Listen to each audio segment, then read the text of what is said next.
next video for Altenew. Today I am creating a layout using a Sweet Violet Biuld A Flower stamp and die set. I will be stamping several flowers, so this is nothing new for you.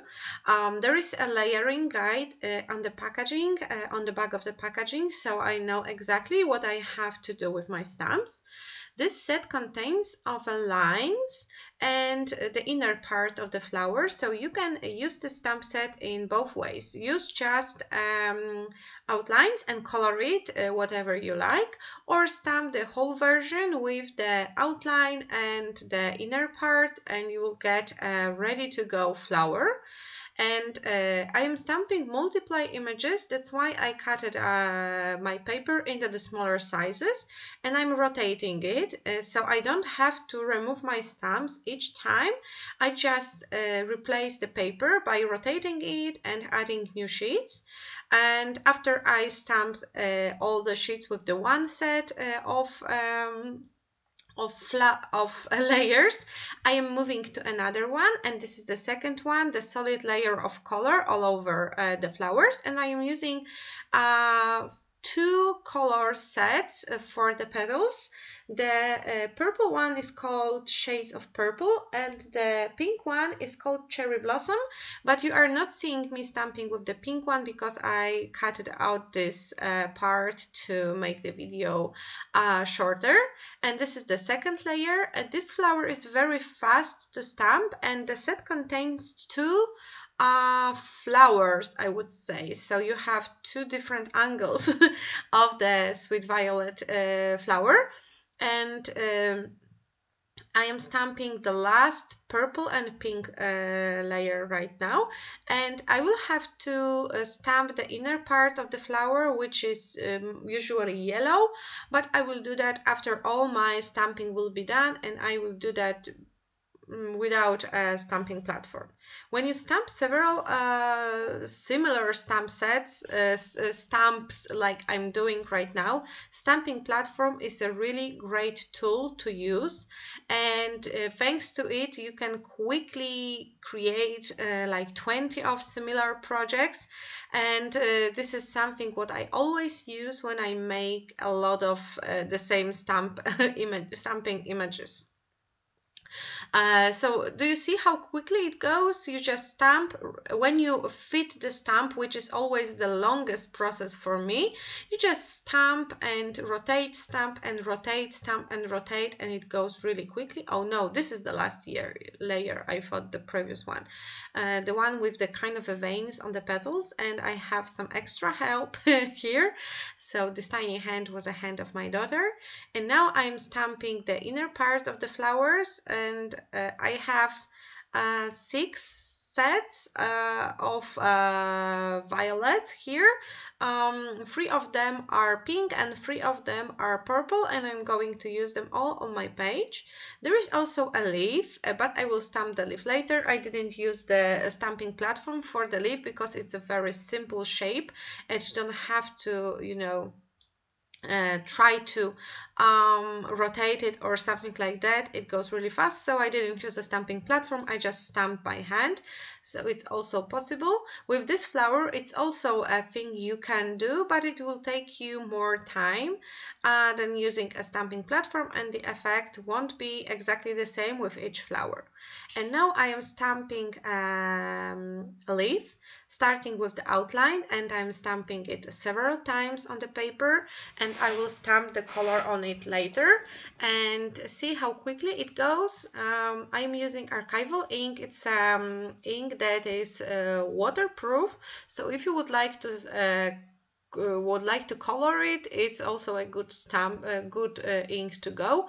If you would like to use your alcohol markers, you will have to use another ink. I'm using Memento ink for my alcohol markers. And now I'm stamping the first layer of my leaves. I am using the set of greens called Tropical Forest, and for the yellow parts I used Pocketful of Sunshine. As you can see, my stamps are new, but I'm wiping the stamp first before using it. When the stamp is new, it's something you should do. You should kind of wipe it with the clean cloth, and the ink will kind of stick smoother to the surface. It will not create the micro puddles, and the stamping will be also better. So this is the first layer, the darkest layer of the leaves, and I will be ready to cut out the elements using the dies from the set. And I am using my very handy small Altenew die cutting machine. It's on my desk always, and with the smaller dies I am using it constantly because it's so tiny, and you know it's easy to use it on the messy desk, because when I scrapbook my desk is always very messy. And with this tiny thing, I don't have to be worried about cleaning my desk to get the die cutting machine, and it works like a charm with a smaller dies. Of course, if the dice is bigger, you have to use a different machine, but in this case, you don't have to. I have my flowers ready, and now I'm creating a background for my page. I have a 12 by 12 foil from some of the scrapbooking collections, and I'm covering with one of my gelatos, and I will use water to activate it and add the color on my background. I am using 12 by 12 watercolor paper sheet, and it's important if you use water to use the proper paper, because regular cardstock won't give you this kind of an effect.